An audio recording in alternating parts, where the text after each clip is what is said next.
做皇后的第3年，我终于死心了。我的夫君封我为后，却夜夜宿在贵妃宫中。我的孩子在我膝下，却巴不得母亲另有其人。一副假死药，我成全了他们。后来街头重逢，父子俩双双红着眼圈。跟朕回去，你还是朕的皇后。娘亲，你不要孩了吗？娘亲，哪里来的骗子？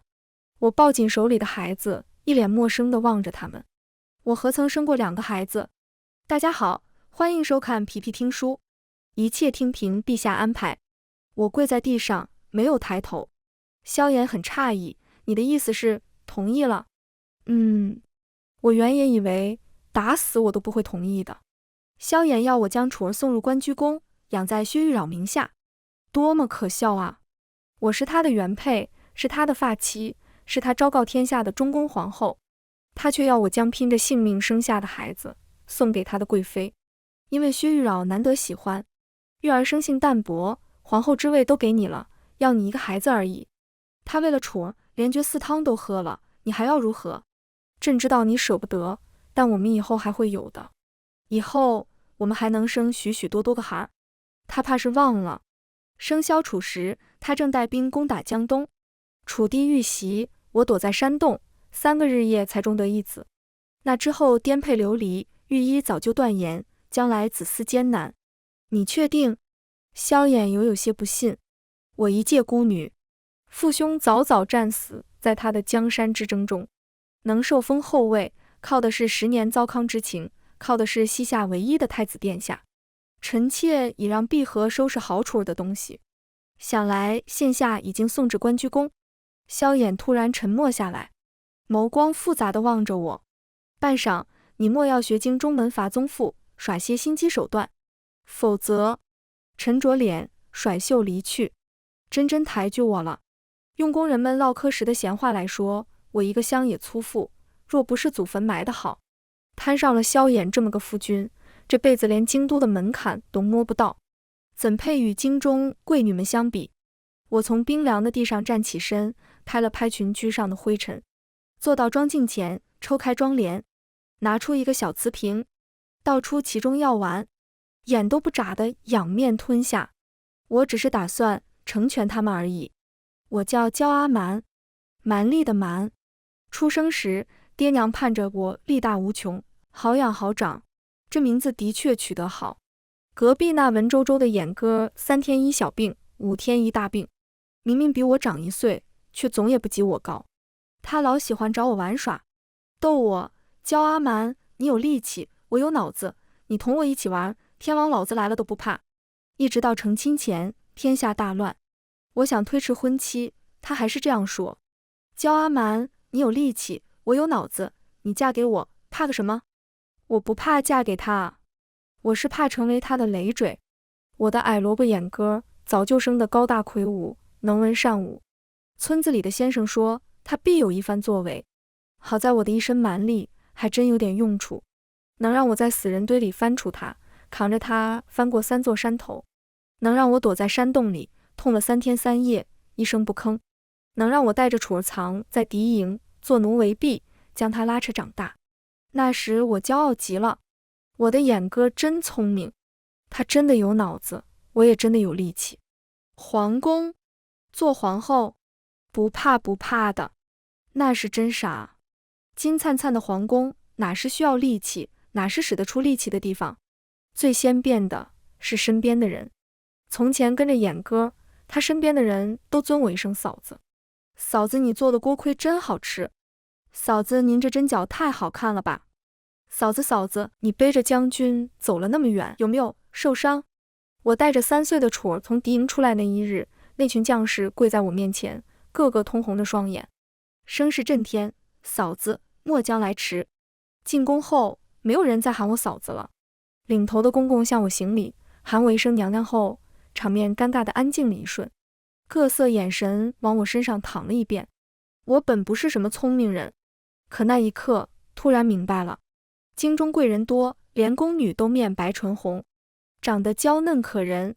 我不自觉地低头。敌营3年，我的皮肤被北风吹得皲裂，我的脸被骄阳晒得黢黑，还有我的手。我将双手往袖子里藏，上面层层叠叠的茧，恐怕比这宫里最卑贱的奴婢都多。第二个变的是眼歌。哦，进宫没多久，我就发现没有眼歌，只有萧衍了。萧衍纳了贵妃，薛丞相的长女薛玉娆。薛玉娆进宫前，萧衍握着我的手，温声细语地同我解释：阿瞒，大军能这么快攻进京城，薛丞相功不可没。薛家在京城根深蒂固，能保住你的后位，已经是几番斡旋的结果。无论如何，你才是我唯一的妻子。如此说，你可能明白。我没有点头，也没有摇头，只是问他：薛家娘子长得好看吗？萧衍笑着捏捏我的鼻子，没有我的阿瞒好看。他骗我。薛玉娆长得玉骨冰肌，连走路的姿势都是我学不来的。她还比我小几岁，每每不如她的意，便兔子似的红着眸，嗔怨地望着萧衍。刚开始她还觉头疼，说如此娇小姐，她伺候不来。后来她宿在关居宫的日子越来越多，再后来连每月的初一、15，她都会由着她将她叫走。有一夜，我撞见他们，月如圆盘，薛玉娆在月下抚琴，萧衍斜倚在一旁喝酒。他望着她，唇角含笑，眼底落满潋滟的月光。那个夜晚，我学会生平第一句诗：等闲变却故人心，却道故人心易变。其实只是如此，我不会想要离开。那瓷瓶里的假死药，交与我之人叮嘱过，不到万不得已，不可使用。毕竟是药，多少会有些毒性，比如有可能会令我忘掉一些人、一些事。我以为我永远不会用它的。无论萧衍变成什么样子，这皇宫还有楚儿，我怀胎10月，呕心沥血养大的孩子，整个后宫都在笑我粗鄙不堪后位的时候，他操着稚嫩的嗓音，一个个的给那些人打板子。他喜欢窝在我的怀里，四下无人的时候偷偷喊我娘亲，说娘亲，楚儿最爱你了，然后奶奶的亲我一口。什么时候开始变的呢？大抵是从他进太学开始。我认不得几个字，无法陪他读书练字，看不懂他人人夸口称赞的文章。他的父皇在关居宫，他便常常去关居宫。有一年他生辰，薛玉娆送了他一把绣弩，是他主薛家的门生特地为他制的，精巧绝伦，世上仅此一只。从此他常常将贵妃娘娘挂在嘴边。我并不嫉妒楚儿与薛玉娆走得亲近，他是太子，未来总要与薛家走动的。唯有一次，那天楚儿跑得太快，忘了求衣。冬日天寒，我恐他冻着，拿着追过去。还没追上，见他跨进关居宫的大门，就开心地往前冲。娘亲，与薛玉娆抱了满怀。我想起生他的那3个日夜，也是这样的天寒地冻。外头是点着火把搜寻我的匪寇，我躲在山洞深处的角落，大半个身子球在潭水里，任由下腹收缩，咬着嘴里的布条，一声不敢吭。最终生下他时，满身的血，满嘴的血。可原来他也能喊旁的女人娘亲啊！我哭了一场，便没有多想。母不计子仇，6岁不到的孩子，我与他计较什么？直到薛玉娆提出要楚儿搬去关居宫，要将他记在他这个贵妃的名下。陛下，我知你忌惮父亲，忌惮薛家，我那么爱你，怎么忍心让你为难？我不生孩子，我是真心喜爱楚儿，只要你将楚儿给我，这辈子我都不再生孩子了。那个雷鸣电闪的夜晚，薛玉娆当着我和萧衍的面，喝下一碗绝嗣汤。皇后娘娘，你若真爱楚儿，就将她给我吧，我能给她整个薛家。你能给她什么啊？她捂着肚子，哭得撕心裂肺。可我不愿啊！没有人知道我是怎样艰难地生下楚儿，一如没有人知道，在敌营的那3年，为了让自己活下去，让楚儿活下去，我忍受了怎样的屈辱。一个孩子而已，给了贵妃未来，你也是太后。焦阿瞒，你到底要闹成哪样？萧衍心疼地扶住薛玉娆，疾言厉色。我望着薛玉娆身下淌出的血，是我错了吗？我想留住自己的孩子，有错吗？楚儿就在此时冲进来，他狠狠地推了我一把，你根本不爱我，你不是我娘亲，你什么都没有，还要霸占我，你怎么没早点死掉啊？轰隆隆，惊天一声巨雷，我跌坐在地上，望着依偎在一起的3个人，我终于明白，我错了，大错特错，他们才是真正的一家人，我占了他们的后位，占了他们的孩子，我早就该消失了。我病了，当年那和尚诚不欺我，我衰败的自然且快，服下药的第5日就开始咳血了。只是我的身体一向很好，关雎宫那位又服了绝嗣药，一众御医都聚集在那边，无人察觉到我的异常。第7日时，萧楚回来过一次，见我躺在榻上，他没有过来，只支支吾吾道：“母后，你不要怪我，你以后还会有其他孩子，可贵妃娘亲只有我一个了。”说完，拿着他的绣弩跑了。我一笑，就咳起来，不想被婢女发现，干脆将那咳出来的血又咽了下去。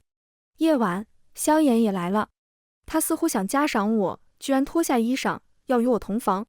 我用力推开他，带着连连咳嗽，咳出来的血腥味，没掌灯，他看不清。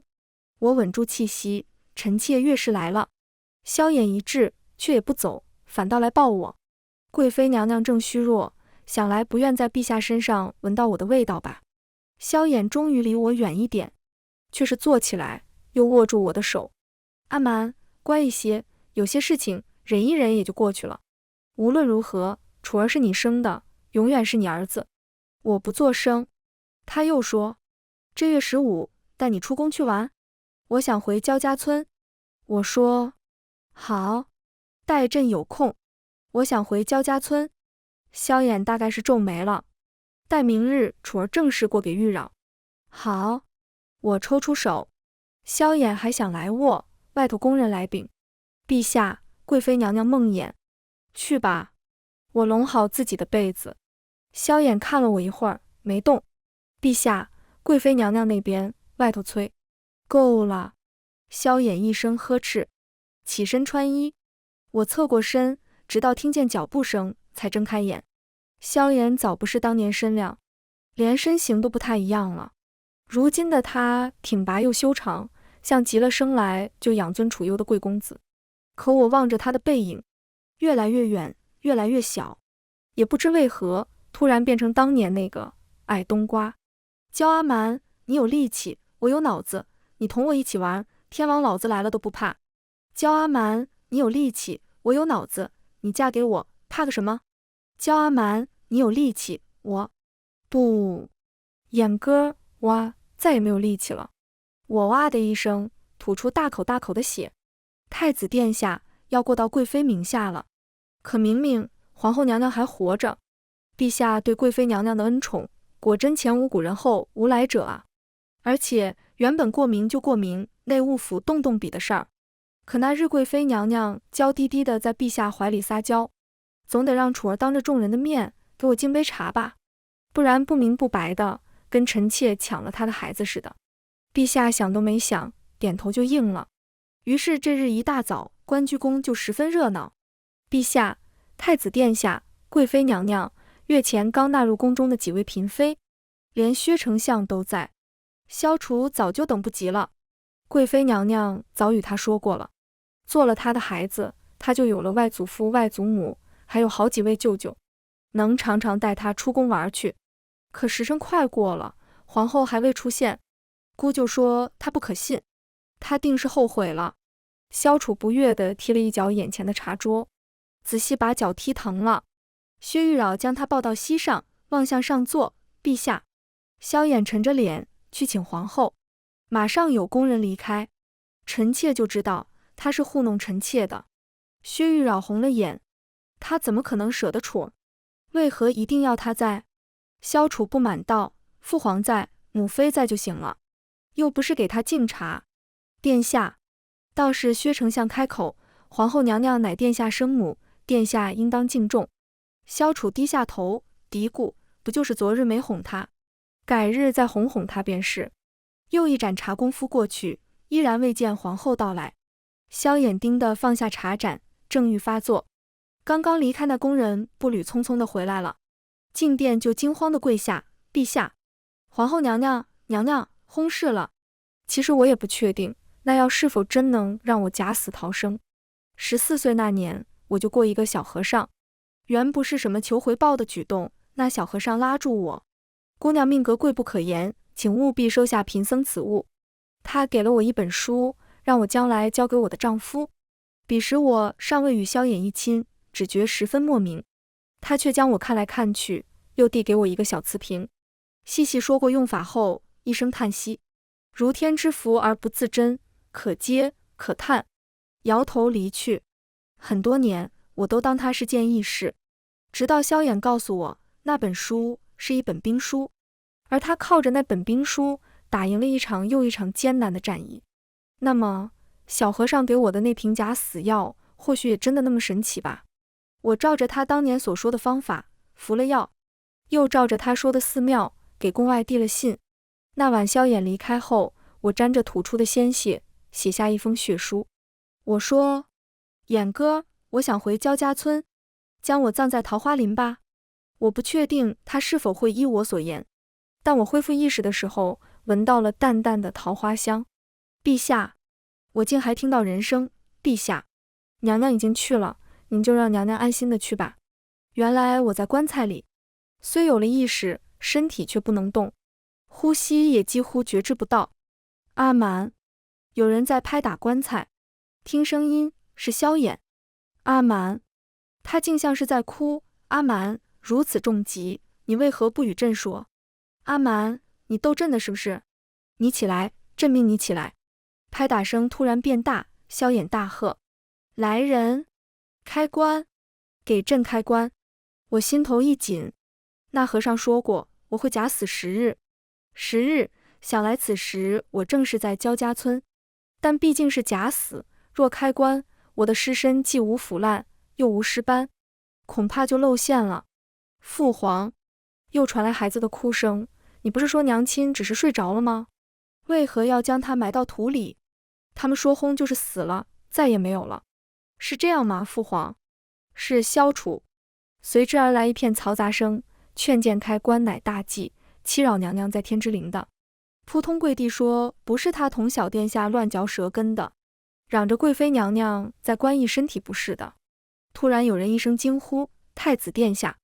殿下抽搐之症又犯了。萧楚又是高热，未能及时医治，留下了发热容易抽搐的毛病，外头霎时乱成一片。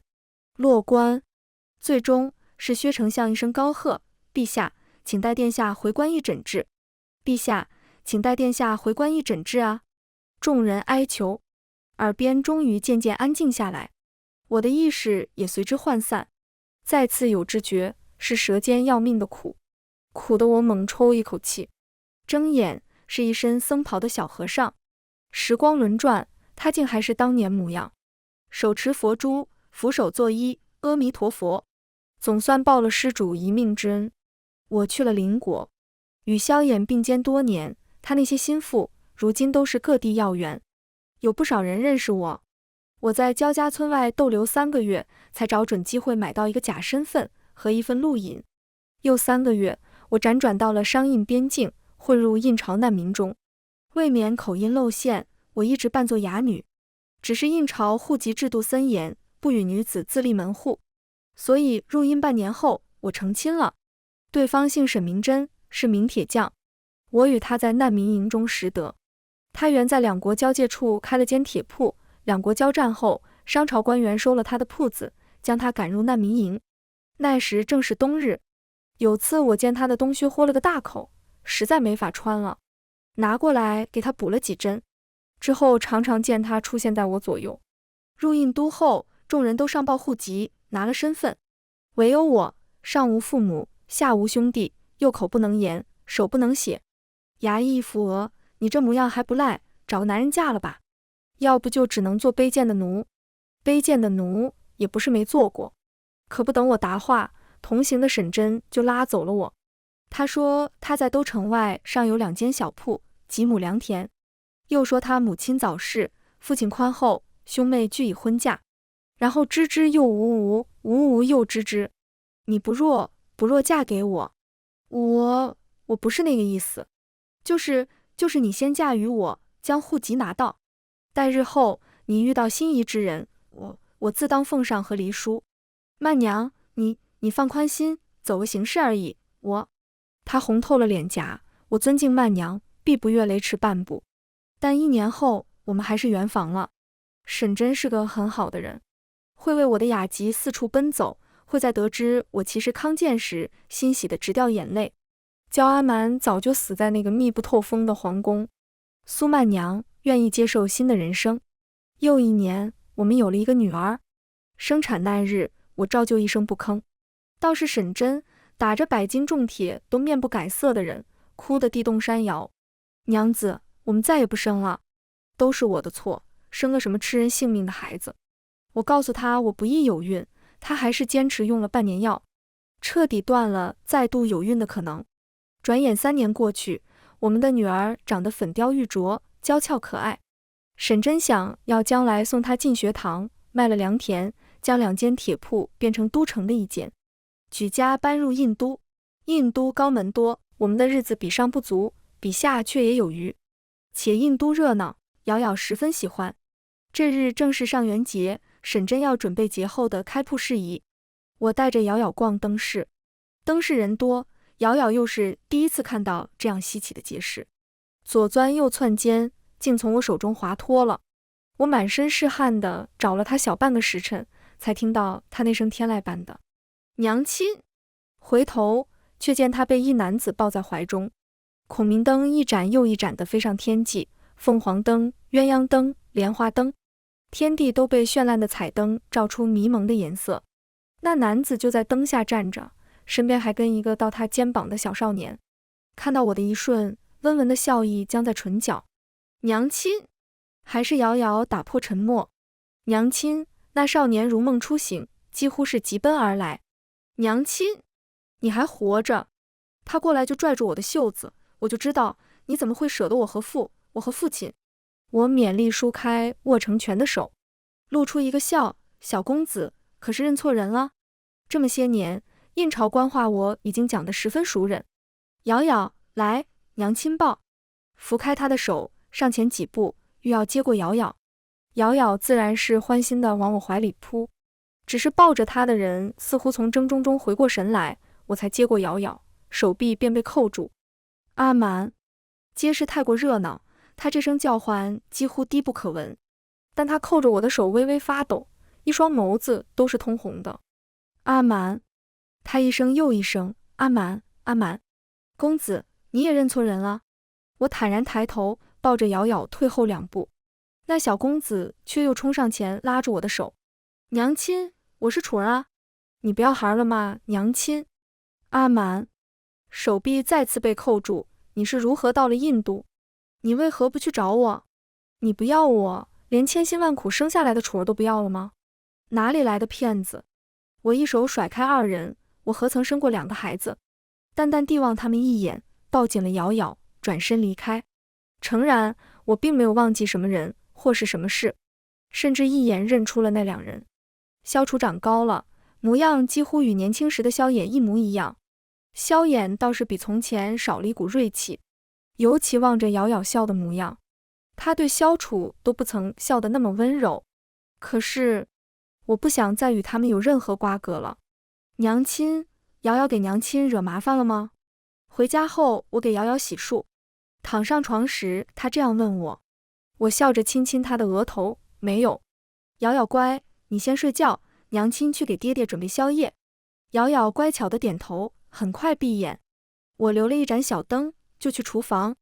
沈真卫在家中用晚膳，回来定是饿了。和往常一样，我看着时辰下了面条，在里头窝了2枚鸡蛋。端至前厅时，正好响起敲门声。我开门，一张笑脸。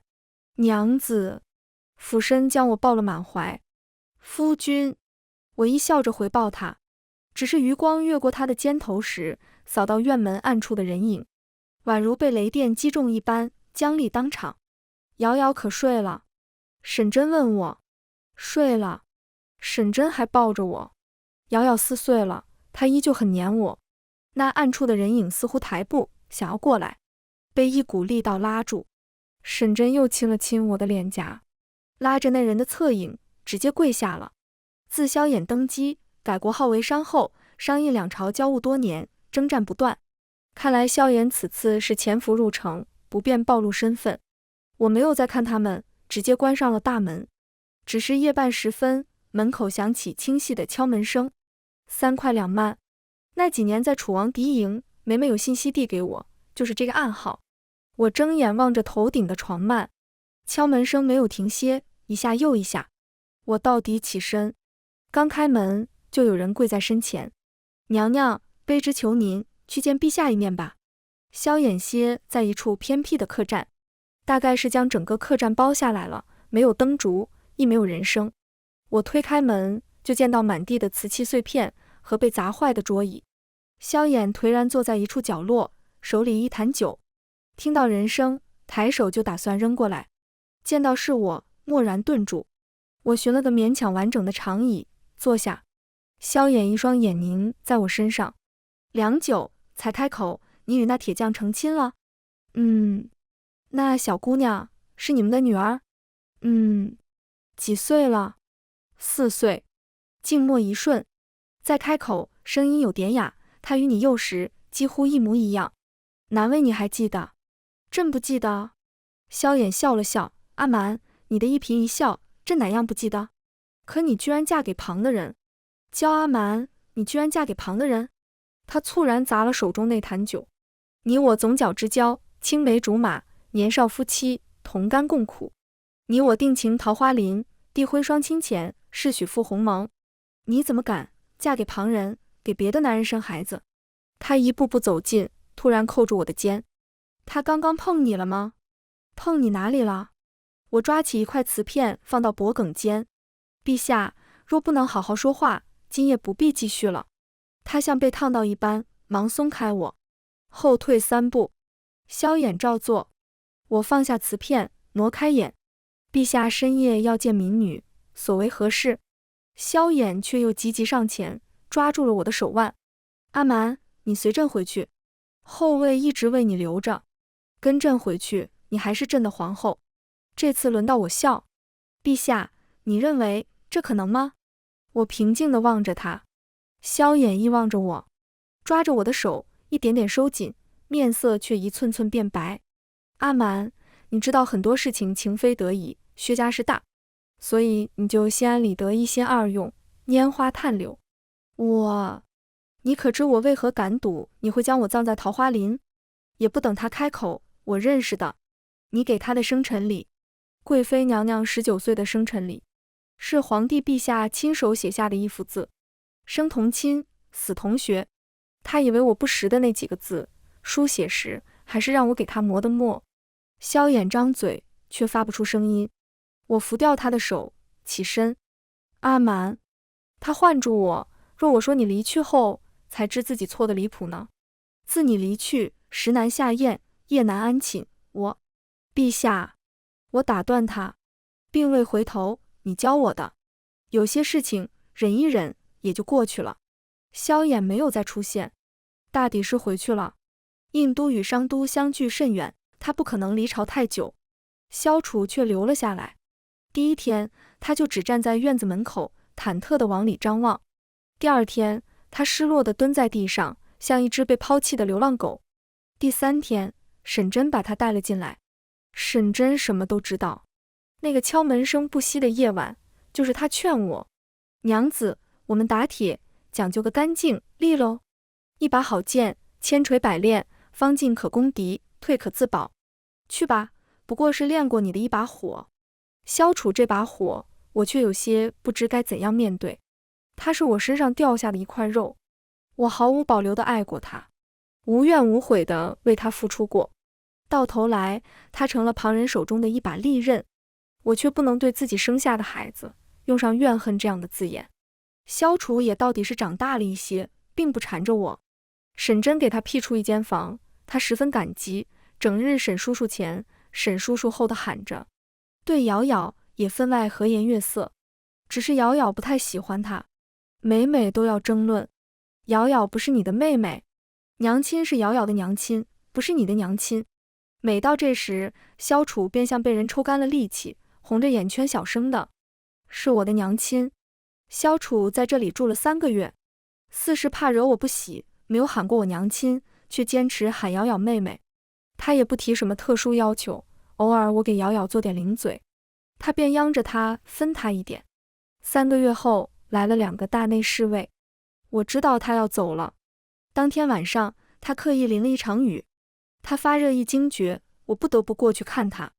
他拉住我的衣袖：“娘亲，你真的不要楚儿了吗？”“娘亲，楚儿知错了。”萧楚没有发热，稍有点咳嗽，一咳，眼泪便一串串的往下掉。“娘亲，孩儿当时不懂。”那句话，薛贵妃教孩儿说的。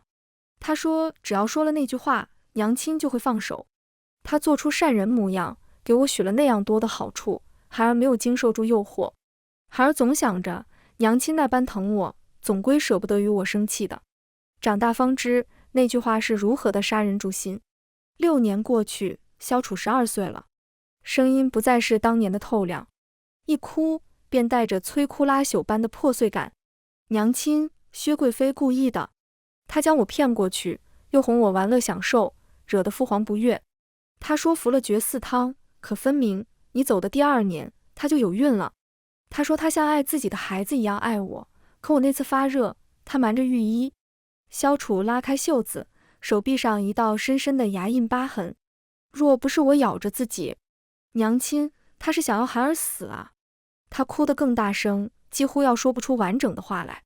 娘亲，孩儿还记得，当年在敌营，每次都是娘亲将手指给我咬，咬得破了，还要涮马圈、洗衣裳，那双手就那样破了烂了破。萧楚说着，就来拉我的手，我躲过，习惯性将它们藏到背后。我早记不清了，那双手上的伤痕何止那么一点。娘亲，楚儿知道错了，再也不会说那样伤娘亲的话，做那样伤娘亲的事了。娘亲，萧楚拉着我的衣角，满面泪水地望着我。你原谅楚儿好不好？我站在他边，他坐在榻上。曾经有无数个夜晚，我抱着他，他哭，我也哭。可如今，他哭得撕心裂肺，我也只是平静地看着他。娘亲，萧楚又唤我。我叹口气，拿出袖中方帕，递给他。他忙自己擦掉眼泪，见我拿被子，便躺下。我吹灭灯烛，睡吧，殿下。我不怨他，不恨他，却再也做不到像从前那样爱他了。萧楚也走了，日子终于归于正轨。沈真每日往返在铁铺，我照旧日常做些绣活补贴家用。瑶瑶看够了印都的新鲜，不再总想着要去街上玩耍，倒是有些受萧楚影响，对写画画感兴趣起来。沈真一见，忙不迭给他请了先生，就在家中给他授课。年终时，铁铺的生意突然好起来。沈真其实读过几年书，只是随了父亲痴迷铸剑。印都贵人多，识货者也多，一传十，十传百，他铸的剑一时竟炙手可热。有日我见着咬咬涂涂画了一把小刀，突发奇想，正经画了一把匕首图样给沈真。我待了多年军营，对武器尚算了解，市面上的刀啊、剑啊，乃至匕首，男子用者居多，女子趁手的防身之物少之又少。沈真当是我自己想要，将那匕首制得格外用心，还寻来一块宝石镶在鞘身，小巧锋利还美貌。那匕首挂在店面的第1日就接了10来份订单，随后卖遍整个印朝。短短2年，我们竟跻身印朝说得出名号的商人。2年时光的确足够发生许多事情，譬如隔壁的商朝，据闻数大根深的薛氏家族被一夕根除，9族被诛那日，备受宠爱的贵妃娘娘自缢关雎宫，西夏2皇子发配幽州，此生不得回京。譬如交恶多年的商印2朝，居然坐下来和谈了。前有印朝使臣前去商都上京，后有商朝使臣携土产来访印都，传闻2国国君都已私下务对。我的确在印都见到过萧衍2次，一次是薛家被除前，有日起夜，听见外面犬吠，循声望过去，就见到熟悉的人影，只站在院门外，我便也没搭理。一次是薛家被除后，有日接瑶瑶下女学，她手里一只再眼熟不过的草编蟋蟀，是一个黑衣裳的大公子给我的。我回头只看到一片衣角，我并没放在心上。如今桥归桥，路归路，他的这些行为毫无意义。我以为我和他此生也就如此了。他做他高高在上的国君，我做我平平无奇的商妇，再不会有其他交集。那是一个下雪天，沈真远插在外，瑶瑶早早下雪。我带着她在院子里生火烤土薯，正闻到一丝甜香时，飞来一只白鸽。娘亲，还有一张信笺呢。瑶瑶新奇地奔过来，将纸笺递给我。我打开，小小一方纸上只够写4个字：娘亲，快跑！萧楚的字迹。这世上也不会有第3个孩子喊我娘亲。我当即警铃大作，逃？为何跑？如何跑？跑去何方？沈真不在，而我还带着一个孩子。我早已不是未经世事的年纪，马上冷静下来。跑与不跑，总归是要一家人在一起的。当即就喊了马车。沈真今日归家，此时出门，应当能与他在西郊碰上。不想还未到西郊，就遇到他与一帮人缠斗。这2年我们赚了些银子，换了大宅，也雇了一些护卫。可那些护卫只是普通的看家护卫，沈真一个打铁匠，会的也只是普通拳脚功夫。眼看一把大刀要朝他砍下，瑶瑶一声大哭，爹爹！飞快奔过去。瑶瑶，我紧随其后。那把大刀因着这个便顾略一停顿，沈真便也朝我们奔来。那帮蒙面人稍作犹疑，仍旧跟上，却不等他们的大刀砍下，我拥住沈真，便哇地吐出一口血。离我们最近的贼人猛然愣住，接着大刀落地。我没碰到他，不关我的事，吓得直接跪下了。再次见到萧衍，依然是在那家客栈，只上次是夜里，这次是白日。上次客栈里一片狼藉，这次整洁有序。阿蛮，你偶谢了。他急急朝我走来，仿佛我还是他的妻，仿佛我们之间从未有过芥蒂。你乖一些，朕让御医来给你诊治好不好？眼见他到了身前，我抬手就是一个耳光。萧衍，你到底想做什么？萧衍正在原地，我拽住他的衣领，你若敢伤沈真分毫，我此生与你不共戴天。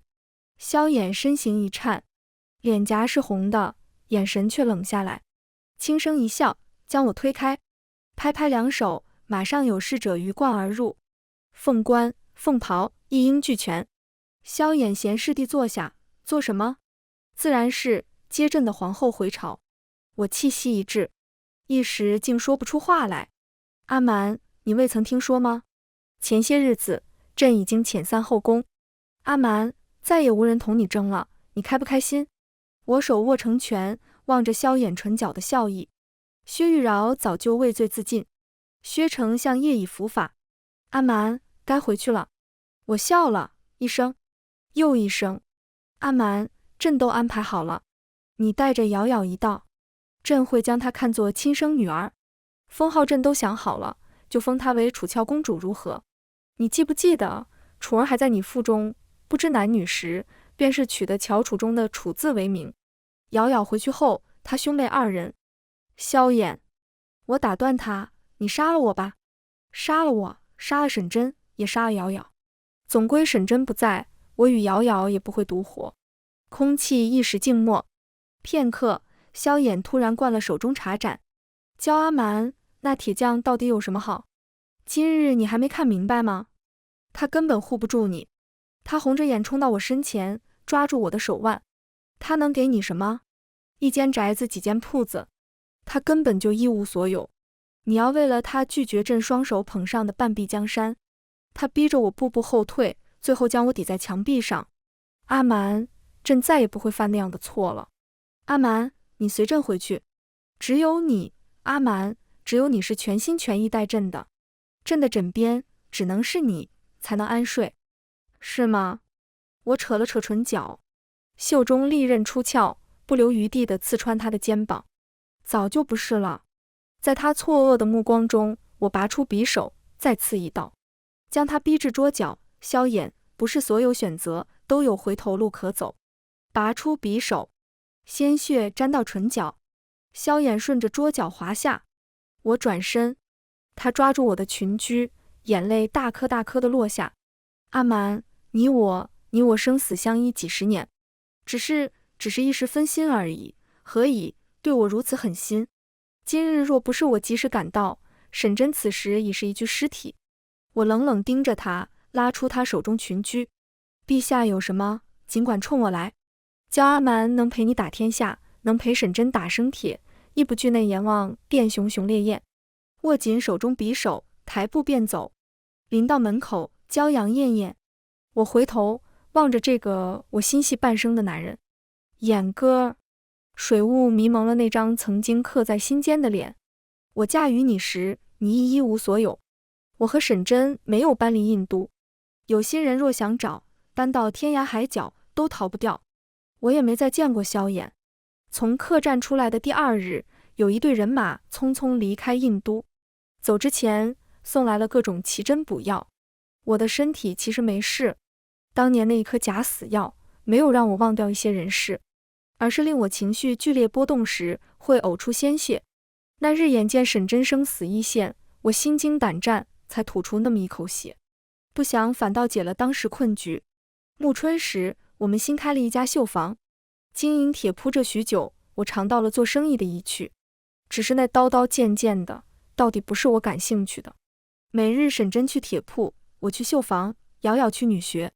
晚上一家人围坐在一起，用一顿热闹的晚膳，日子过得平静又充实。很久之后，我才听到来自商朝的消息，说那位骁勇善战的开国皇帝不知为何留了心疾，却还执意顶着心疾伐占边境。